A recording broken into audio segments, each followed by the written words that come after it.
Hey guys, it's Stella Stone, welcome back to my channel. So, I know that I'm kind of late updating the story and all that, because I did say that I was going to start the second book in the beginning of November, and right now it is the beginning of December. Well, it's better late than never, so yeah. There's a new intro, damn, it's not the same one. You can import your save files from, yeah, I forgot that this appears in the beginning.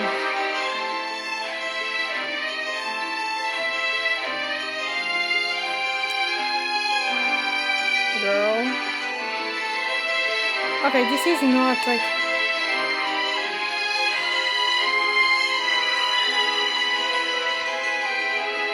I said to import, and this is making me do this again, like...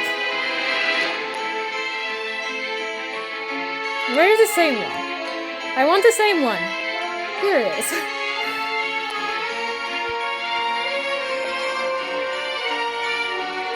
Yeah.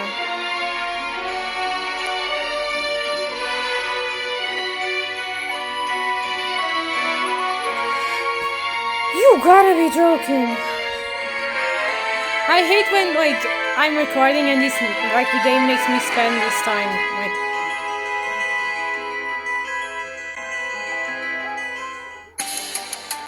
Here's the intro that I love, and... Okay.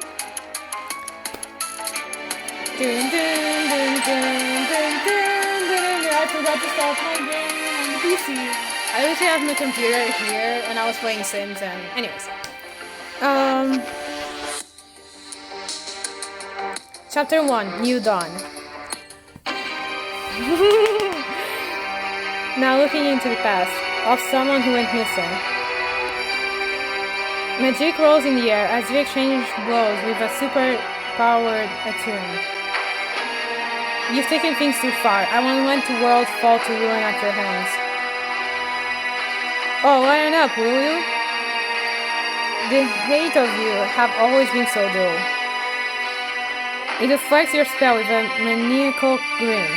Fearsome energy crackles around him and then rips through the air right at you. Your thirst for power has made you strong, but your time is up. Golden magic flares around you, then rushes forward to climb with his energy. It cuts straight through, then consumes him. A shockwave tears through the mountain and sends out a burst of blinding light. A giant chasm, is that how you say it? Anyways, splits the hill in half, shooting up sparks of magic. You slowly back him towards it. You'll never seal me away. Mobilize him? I will seal you, but I regret that it's too late. Someone should have done this millennia ago. Stones clamped around him, forcing his arms to his sides and his ankles together. With a flick of your wrist, he goes flying into the chasm. The swirling magic sucks him in. He struggles trapped inside as you look down at him coolly. Let me go. The rest of you have been against me from the beginning. You've blinded yourselves to your own foolishness. It's your fault that it's come to this. You leave me no choice. You complete the seal that will trap him under the earth forevermore. He starts sinking into the chasm, glowing magic, but just before he sinks out of view,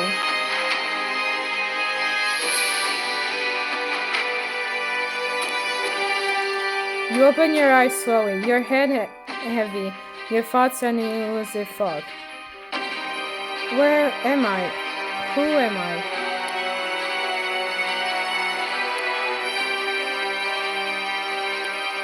What?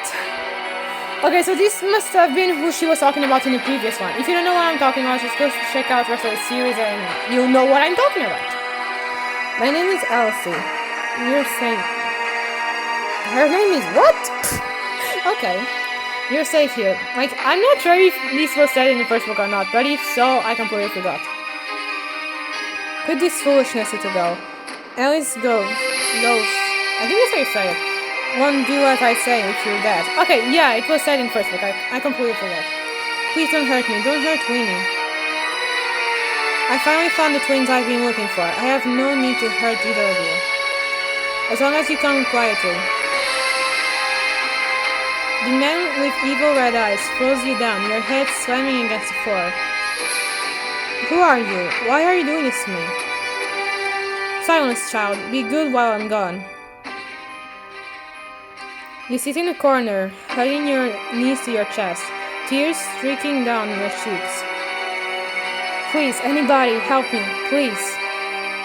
Your voice fades from this, whatever that word is, and soon you lose all track of time.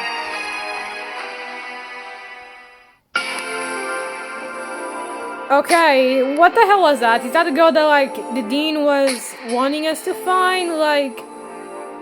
Okay, I'm already confused and this is just beginning. 17 chapters to go. No, 16 more chapters. This is the first one. And there we go. Last box. Officially unpacked. I'm with you, Tim. It's great to be back. And it's nice that the school's still pretty empty. It's so quiet. Just then, your door flies open. Oh, Ellie, I miss my favorite Senate. Thank goodness we're roommates. I couldn't let fate keep us apart any longer. Shreya marches inside, dropping a bag by the door. Steph and Atlas follow her in. Is this what I'm going to have to deal with all year? Because I could do without the ambushes while I'm on the way to the bathroom. Don't worry, Atlas. Soon you will be craving our company. Shreya stops in front of you with her hands on her hips. Your outfit is a little tired, but you're still radiant, Ellie. It must be a Senat thing. I'm very jealous for the record. Looking at her. I don't think it would be a stretch to say we're both stunning specimens of style of superior bone structure. Okay. Ellie, we have to get going. Evelyn's waiting for us, remember? You can't go yet. Ellie, you need to make a good first impression in class tomorrow. I told you last year that it's a long-lost tradition to wear black on the first day of the term, and your outfit simply won't cut it. Remind me what's the point of that tradition if it's lost? I said last, didn't I? The point, of course, is impressing your professors and anyone you feel a special connection with. I'll dress up myself, but I have found my muse in you, Ellie. You look good in everything, especially black. She pulls an ensemble from the bag. The ushers your friends out, so... I can't talk. Then ushers your friends out so you can have a moment of privacy to change. I don't have to pay. I have to pay. You open the door to show off your look. You've done it again, Shreya. I've never looked better. Yeah, I knew it was meant for you the second I saw it. A mystery always has an eye for style, and you look stunning. Yeah, it's so fancy yet so posh. You really top of the school. Knew it! We have to pay! I knew it! I'm not spending 25 diamonds in this. I don't even have 25 diamonds. You change out of the outfit and hand it back to Shreya. Don't get me wrong, the look is on point, but I think what I'm wearing is fine too. Oh, alright. I guess I'll let this go. Back to the racks. To get picked up by a less deserving shopper. Can we get going now? We're going to be late. In that case, Shreya and I will head to the dining hall while you see Sean. Sean, that's how you say it. I can hear the buffet calling you. You part ways with Steph and Shreya and head toward Dean Son's office. Hi, Professor. I mean, Dean Son. Someone else is already in the office with the Dean. A man who clearly isn't human. Okay, what the heck? Ooh, interesting look. This must be the two you were expecting, Evelyn. I'll take that as my cue to get going. But before I introduce you, Ellie, Atlas, come on in. It's Grey... Wait, what? Grey Garden... Wait... Another one that I can say. Fantastic. The former Dean of Pendergast. Hold on, you're the Djinn. Pendergast has the Djinn for a Dean? The Djinn for a Dean. Indeed it did. Indeed it did. I was Poltergeist's first and only non-human being, and I maintained that title proudly. Ray Garden was my dean, in fact. Today he stopped by to check in on me and make sure I was, well, doing okay. You notice a twitch your skirt lower over her leg, and you can't help frowning. I still have nightmares about Rafe severing your leg. I'm sure it hasn't been easy for you. Please don't worry, Ellie. I've been regenerating it. I can't talk. Slowly but surely. And I'm happy to finally be using my blood magic again. Should we be talking about that in front of... She jerks her head toward Dean and waves, but Dean Swan waves off her worry. Grey Garden's one of the few I can still speak to about my tournament. He was one of the foremost fighters against the ban of blood magic. What kind of magic do the Jinn do? A year-long course wouldn't be enough to cover the topic. Attuned are fixated on the attunement system, which the Jinn don't have. The Jinn magic is all about the inner energies, dream, wishes, desires, fears. You feel a strange tingle in your head, and then a sensation like a split-second moment of lightheadedness. You know the word. You just feel a moon spell on us. Your worries are positively permeating the air around you. You can be difficult for the Jinn to resist the call of such intense emotions. And while the Jinn magic is most easily translated into moon magic, that label is a vast oversimplification of all its nuances. He clears his throat and nods at Dean Swan. I won't delay your meeting any longer, Evelyn. It was a pleasure seeing you again. He takes his leave, and you and Atlas settle into chairs across Dean Swan. And how are you two doing? Ellie, have you shown Atlas around school yet? Maybe you enjoyed a quiet breakfast together this morning. Actually, I want to talk about something. When she was dying, Dean I'm going to try to say her name.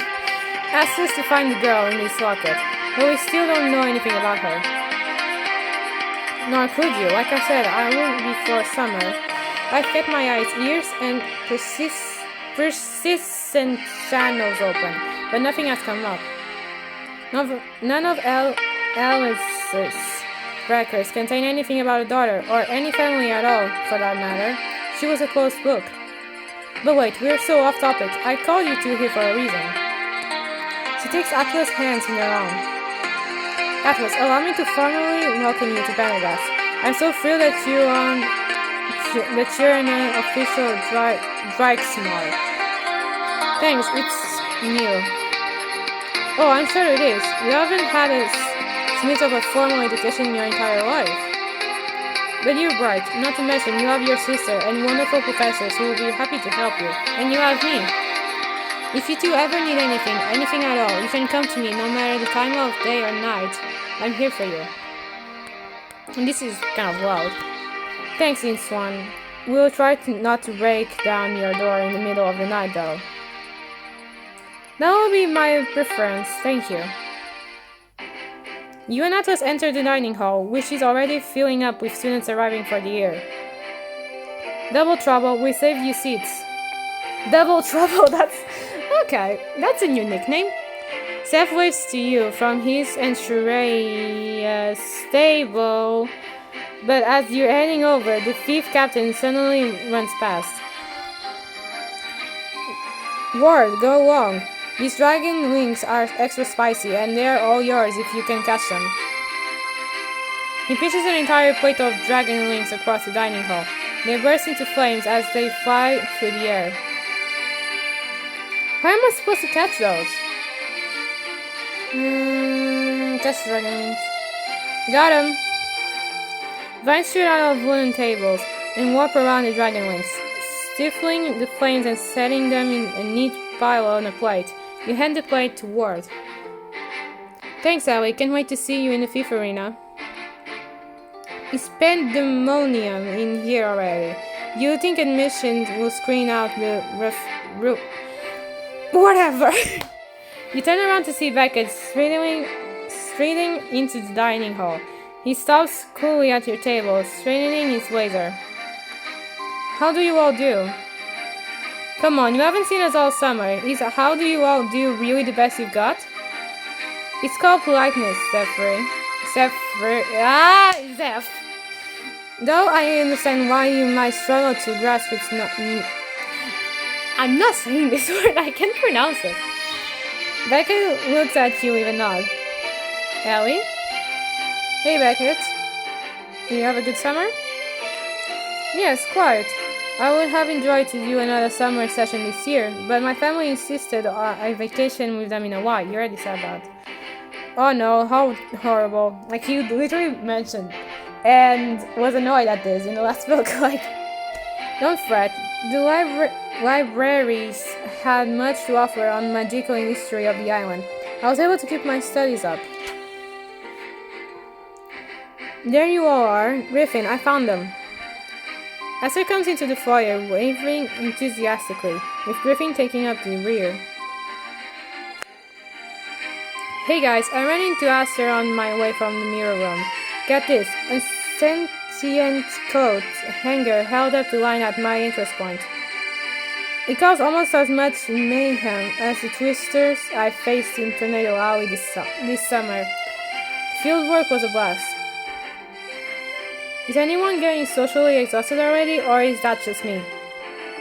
Not me, Pendergast is so magical. I can't wait to tell the other wood nymphs all about my time as an exchange student. Shreya wipes away an imaginary tear and sniffs for the effect. Look at us, pen pals, back together again. Other squads could never. Oh, am I intruding on pen pals moment? I'm so sorry. Don't be silly, Esther. The squad would be nothing without you. You're one of us.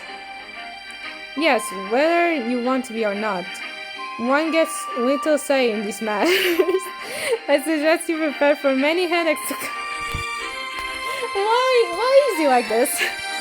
That's one thing you and I actually agree on, Errington. Oh, hush you two. You know you love us. And actually... She takes out two familiar-looking bracelets. More friendship bracelets? I had to make one for Atlas and Esther. Pen pal's pride is very important to me. Ellie, give me a hand with this. She hands you a bracelet and you take a moment to decide whose wrist to tie it onto. Obviously your sister, like what the hell? Atlas signs and holds out her arm. You tie the bracelet around her wrist. Come on, give me a smile. Atlas grimaces at you, one of her eyes twitching. On second thought, don't ever give me a smile again. Atlas shoves you. Shut up, jerk. She turns away, but you catch her smiling down at her bracelet. This reunion was pleasant, but the library awaits me. I really must get started on my coursework. I have selected my major already. So, what the hell is this? The study of magical philosophy. Essentially, the study of how magic itself works. Beckett, you're kidding. Please tell me you're kidding. School doesn't start until tomorrow. I was hoping to explore the campus. There's so much of Pendergast I haven't seen yet. The excitement is giving me splinters. And I am a little worried about getting lost my first day of class. You know who else could use a tour? Atlas. All she did on campus last year was hide, so it's not like she knows where anything is. In that case, allow me to offer my expertise. A Drykesmar must know the key locations on campus. And by key, he means interesting, fun, secret places that aren't the library. Getting a lay of the land, a solid strategy in my book. We can give you an answer, some tips that will help you in class too, since neither of you have been to school before. Oh yes, I would love to know how to be a proper student. That sounds like a reasonable request. What do you say, Ellie? Shall we give our new classmates a tour of Pendergast? We don't have to pay, do we? Because that's just stupid. Tim seems to like the idea too.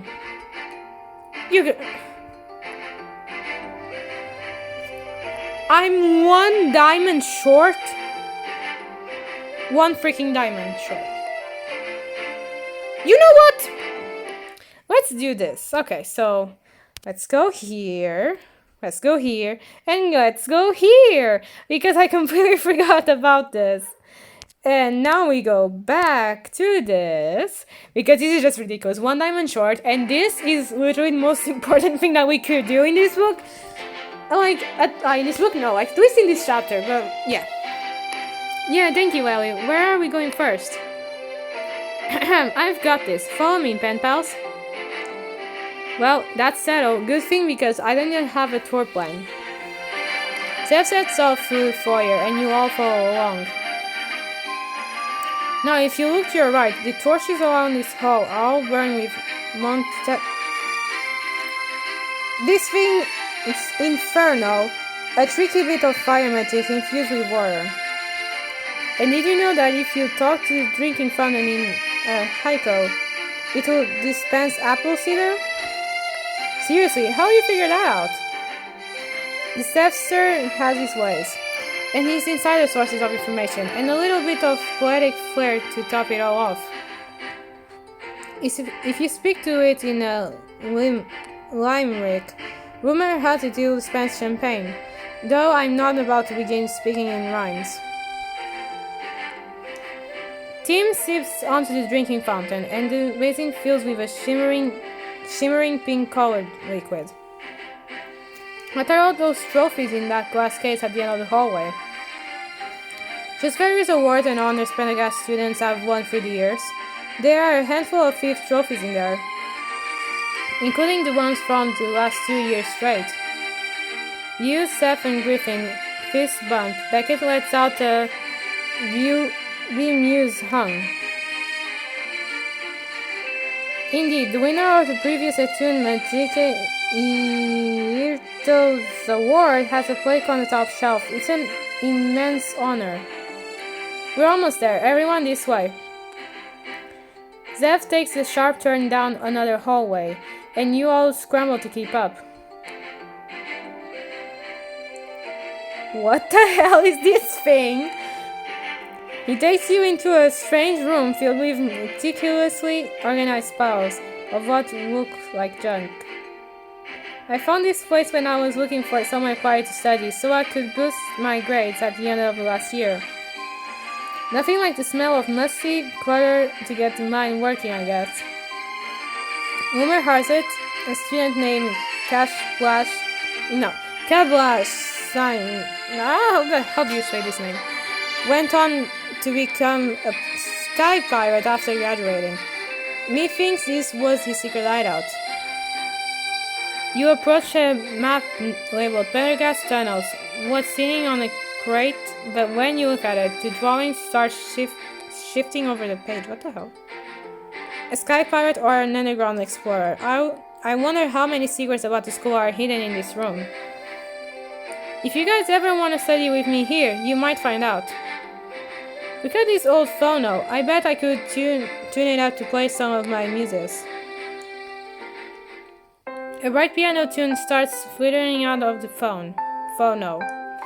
The leaves in Aster's air flutter in time to it. I have a question. Both Atlas and I are like saplings in a new environment. What should we know to make the most of our studenthood? Now, Sissy, you've got to go with the flow. Let's just see. Do your best in your classes, make time to have fun, but don't get too preoccupied with the moment. College is all about experience. Ellie, my dear, I admire your way of life. Go with the flow sounds very much like a saying we nymphs have. Sway as the breeze moves you, and your trunk will grow strong. Chilling out sounds nice, but I'm not about to be a mediocre student. Mind if I take the tour from here? I have a place I know you all like. Take it away, Griffin. Oh my gosh! You enter a dome room where stardust swirls over your head. What the hell is this place? Oh my goodness, I have never seen a night sky so filled with color. I took an elective on night-specific magic here last year. The dome can show the current night sky from any part of the world. You all saw into seats and gazed at the sky in wonder. Team settles beneath the enormous telescope, transfixed on the stars above. You notice Atlas scanning the constellations like she's trying to memorize them. Okay, I'll admit, this is pretty cool, but what happens if this is a real class? Do we just sit here and get lectured? Whatever. Not even, classes are really interactive, so they're tons of fun. How about we give a demonstration? That might help them get a feel for the classroom environment. Learning through example, a fantastic approach. I'll be the professor in this roleplay, of course. Why does he sound like a really strict professor? Like an English professor? Like, I'm not talking about like a professor that teaches English. I'm talking about a professor from England. Because like, the way he speaks and all that. Anyways, Beckett walks to the center of the class and crosses his arms. Class, we'll be moving on to dream access today. A dream X produces feelings of anxiety, paranoia, and altered spatial perception. Esther takes out a notebook and opens it up on her lap, then looks at you eagerly. I think she's waiting for you to show us what to do next, Ellie. She rests her chin on her fist with a grin. I'm very curious too. Watch and learn, young ones.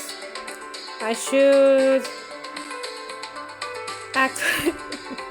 You sit up straight and speak in a bump. Professor, it sounds as though dream X's are simply inspired by nightmares. That impression was uncanny. Indeed, Ellie, you are correct. That was an astute observation. Yes, well, I'm very astute.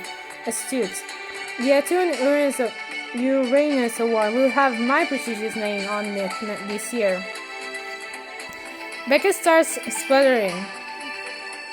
That's not. It's called the Attune Mantique. I can't say that part. Never mind.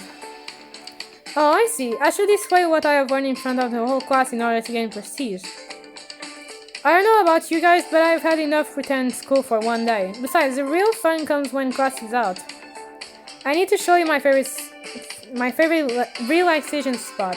And no, it's not the sauna. Team races out of the classroom, ahead of you in excitement. Okay, so where the hell are we? Shreya takes you to an open field beyond the main buildings. She picks up a bow, knocks an arrow, and takes aim.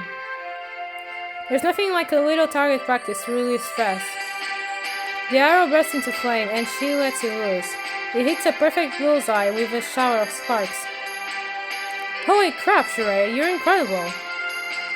I love it when people say that. My advice to our newbie Dreiksmar is to find a hobby. It's great for stress relief. My turn. Atlas lets loose a flaming arrow, but her shot goes slightly wide, hitting the light blue selection of the target. So is it a new pen pal's rule that you've got to be deadly or something? If you give me archery lessons, Shreya, I'll teach you hand-to-hand combat. Sign me up for the archery lessons too. I'm not about to be outdone by my twin. Shreya puts a hand on Atlas' bow to lower it. Lesson 1. Before any of you are ready for arrows, you need to hone your aim. Pick a target, pick a spell, and voila! She snaps her fingers and a flaming serpent twists through the air before sharing a bullseye into a target.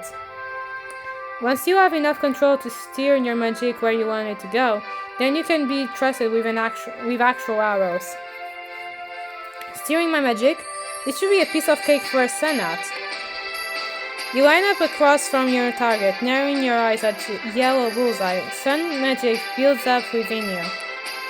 Let's stay focused. Watch and learn. You make a flourishing motion with your finger, and a fierce beam of sunlight shoots out, hits the target, and then burns right through it. Remind me to never get between either twin and the bullseye. now I get the double trouble thing. Tim opens his mouth and shoots a blood of slime straight into the bullseye, then slits his eyes in accomplishment. Oh, me, I want to turn. I'm not sure my magic is suited to this sort of thing. Are there other attuned hobbies that are less combative? I think that's how you said. Michael pinches the bridge of his nose and signs. The story has become distressingly derailed. While hobbies occasionally have their merit, it's how you do in class that counts. Oh, shush. I can't stand any more school talk. Class is out and the role play is officially over. Hold on a second. There's one more important thing you've got to do once class ends. I need to update my Saturn story, talk with the press after class. Just take a breath. And you find yourself someplace as peaceful as this, the blue sky overhead, the air fresh, you just gotta lay down and take it all in. My life motto is you don't need to rush from one place to another, but the moment and before you start a new one, you know? Oh yes, that's something we nymphs live in completely, especially since one day we won't be able to move at all. Okay. I'm not sure I'll be down for not moving, but taking it slow and steady is a great way to keep your stress levels low. Sounds unrealistic. How do you get anything done? You turn to Aster and Atlas. So, has this helped? Do you two feel ready for school to start? Aster brandishes her notebook. The page is filled with scribbles and even a few diagrams. Your approach is kind of relaxed, but I guess you passed freshman year. I might need to help with this whole take it easy thing, though. I'll be more than happy to help you. It seems that my wood nymph's habits are more than suited to a life as a college student. I have to say, Atlas, I'm looking forward to being classmates with you. I hope we can help each other out this year.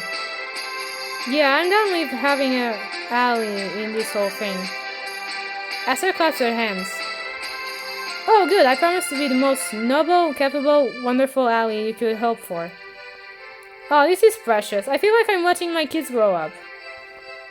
You all enjoy shooting spells at the targets for a while. Later that morning, you and your friends take a walk through campus while tossing around one of Steph's magical frisbees. So, what was everyone up to this summer? I luxuriated in all of Mystery Inc.'s affiliated spas as inspiration for my new line of spa products.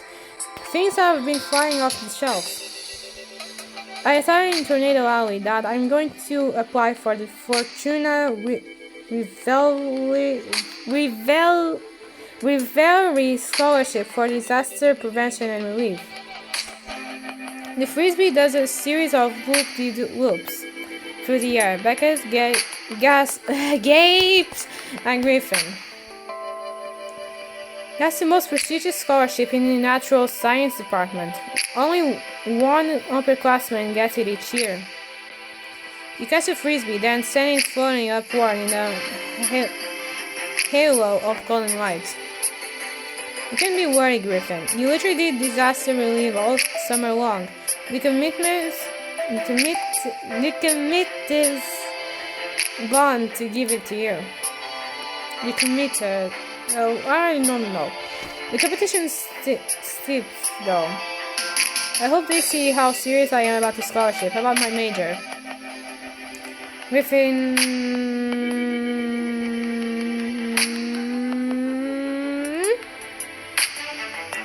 Well, I'm sure putting a good word in for me wouldn't hurt. Just don't tell the committee that I said that.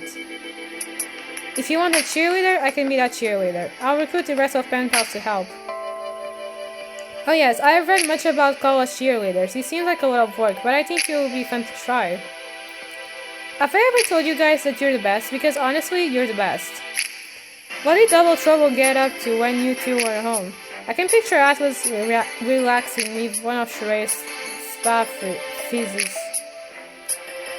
We went on a cross-country road trip. We saw the Grand Canyon, Niagara Falls, Mount Rushmore, and this trippy space called the Mystery Spot. Ellie says there's nothing magical about it, but I don't buy it. Atos catches a frisbee, then sends it whizzing around in a series of crazy zigzags as you reach the lake at the edge of the campus. Ellie, isn't this where you fell out of the portal last year? It's hard to believe that was only 1 year ago. I had no idea what sort of crazy world I've fallen into. And now we've come full circle, except I'm the one stepping into something crazy this time. That was last year we faced off against a murderous Attune who was hunting down twins. I think you'll end the school just fine. Guys, look, is that a mermaid? You glimpse a shimmering fin slipping beneath the water, leaving behind a few ripples. You all are in luck. Most Barnegat students go either their entire academic career without a glimpse of the lake's merfolk. Unless you attend the annual merfolk party, that is. You better believe getting an invite is on my bucket list. Well, now that we're all together again, we should do something special, like a trip to Penn Square! I can't talk. Ellie, there's a darling little art studio that's just opened there. I was thinking of renting a room for a bit, if you want to paint with me. Painting sounds rather messy, doesn't it? And couldn't you just purchase watercolors at the store and paint in your dorm? This art studio brews their own house cedars, each with a different mood effect that makes painting super exciting. Watercolors don't compare. Can't compare, whatever. I think I'll prefer the calming ambience of Cafe Serene with my cedar. It's a favorite study spot of mine, and the menu is super big. I'll be happy to pay for your coffee should you wish to share a relaxing afternoon with me before class begins. Honestly, I feel like this is just like, I'm not even going to it because I know that we have to pay. I'm not even going to read because I know that we have to pay. Like, I literally have 0 diamonds right now. Like, no. No. We only just reunited. The squad's got to stick together, at least for today. Oh yeah, pen pals move out. As soon as you arrive in Penn Square, Seth makes a beeline for Sol. I've been eyeing this display of shrunken heads since last year. I have heard they're great tokens for warding off. What's this? Athos picks up a piece of glassware from a display labeled glow sensors. It immediately starts shrieking in her face. Like, what the hell?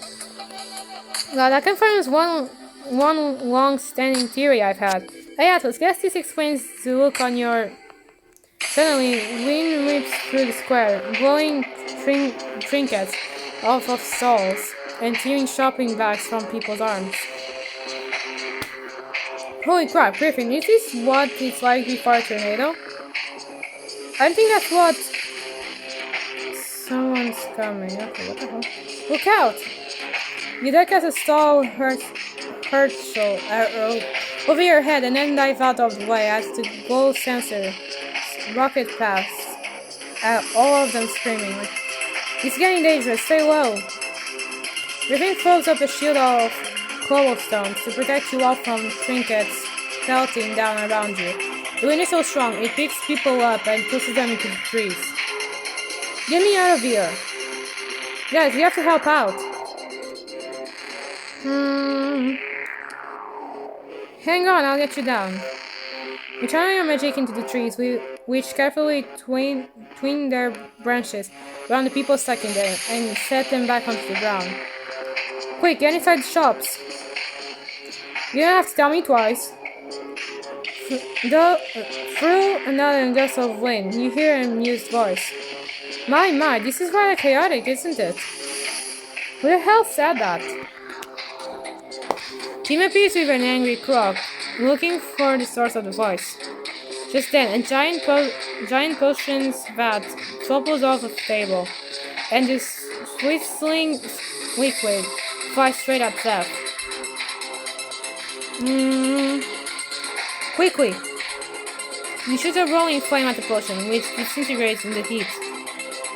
That was a close call. Thanks, Ellie. Don't push. Please find shelter in an ordinary fashion. Beckett magicks an awning off of a storefront and shields pedestrians with it while waving them toward open doors, while Tim helps strugglers stuck in the streets. Yeah, with the tree sail, he will arrive in a moment. Esther controls the trees to catch flying debris that pelts toward pedestrians. She looks down at the lane and... Hello, one and all. An eccentrically dressed man appears in a flurry of wind and leaves. He smooths out the twist of his well-groomed mustache as he looks around in amusement. What a disaster. Do you always keep your streets so messy? Hey, I've seen you before. He doesn't seem to hear you, magicking up pastries. Oh, damn it. Well, I guess a little mess is expected when you're having fun.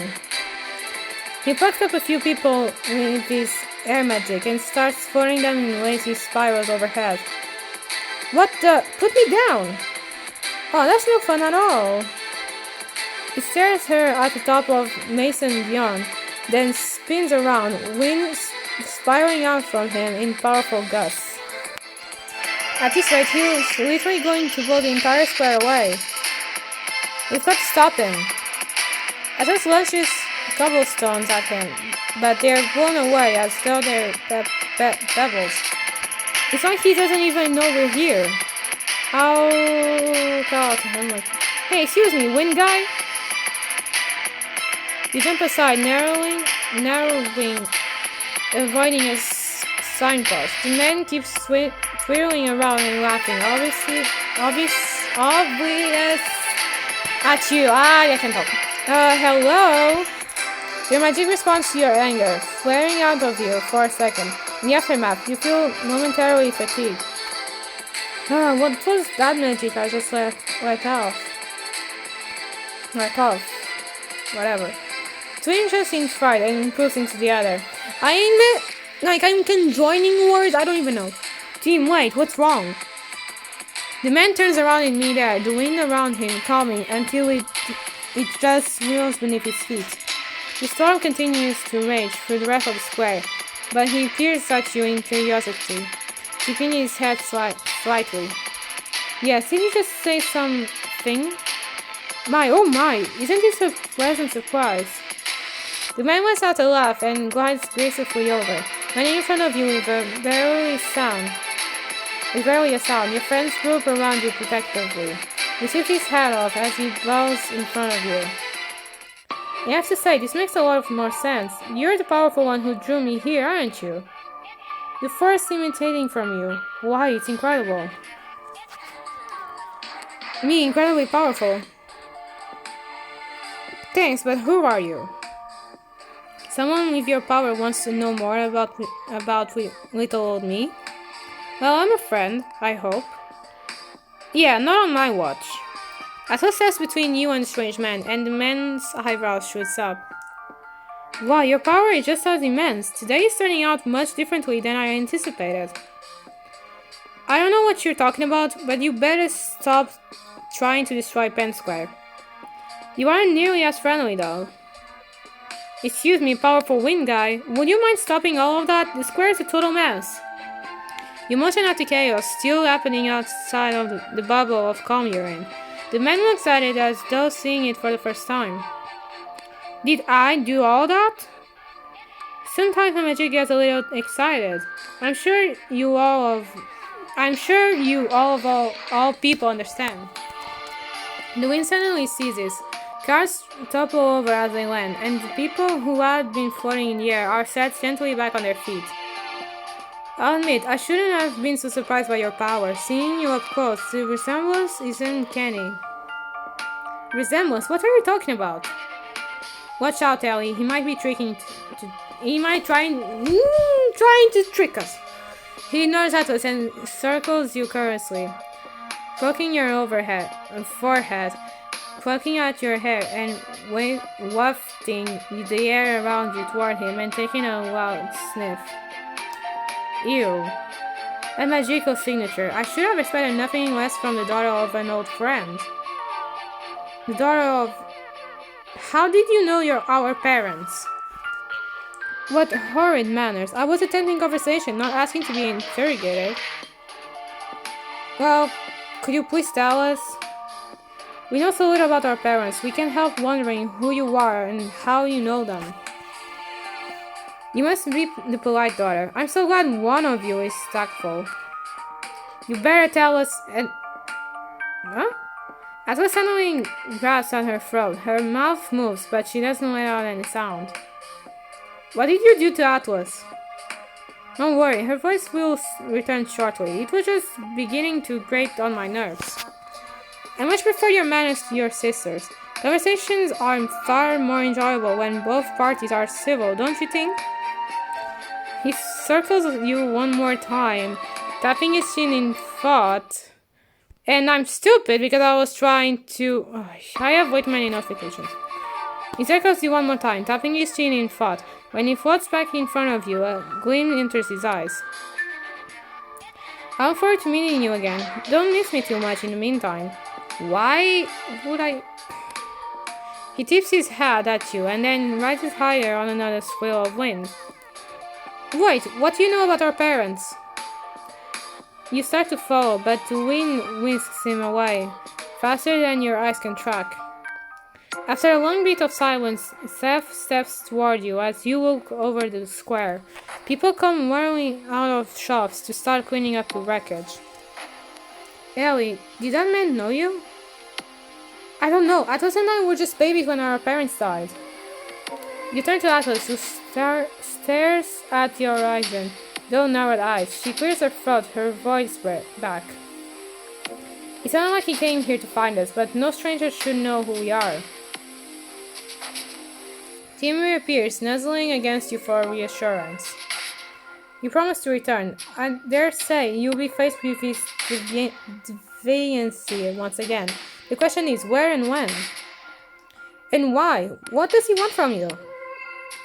You look around the rubble as a new mystery settles around you. Something tells me we're going to find out. And that's the end of the first book. The first chapter. But yeah, guys. As I said in the end of the first book, this for sure is going to be the new villain, but I wasn't expecting him to know their parents, their mother. I kissed that girl in the beginning, their mother, like... I'm confused. But yeah, guys, leave your theories down below in the comments because honestly, I need your opinions because I don't know what to think. And yeah, thank you guys so much for watching. Don't forget to follow me on my social media. Don't forget to subscribe to notifications so you know when I update the story. And yeah, see you guys in the next one. Bye!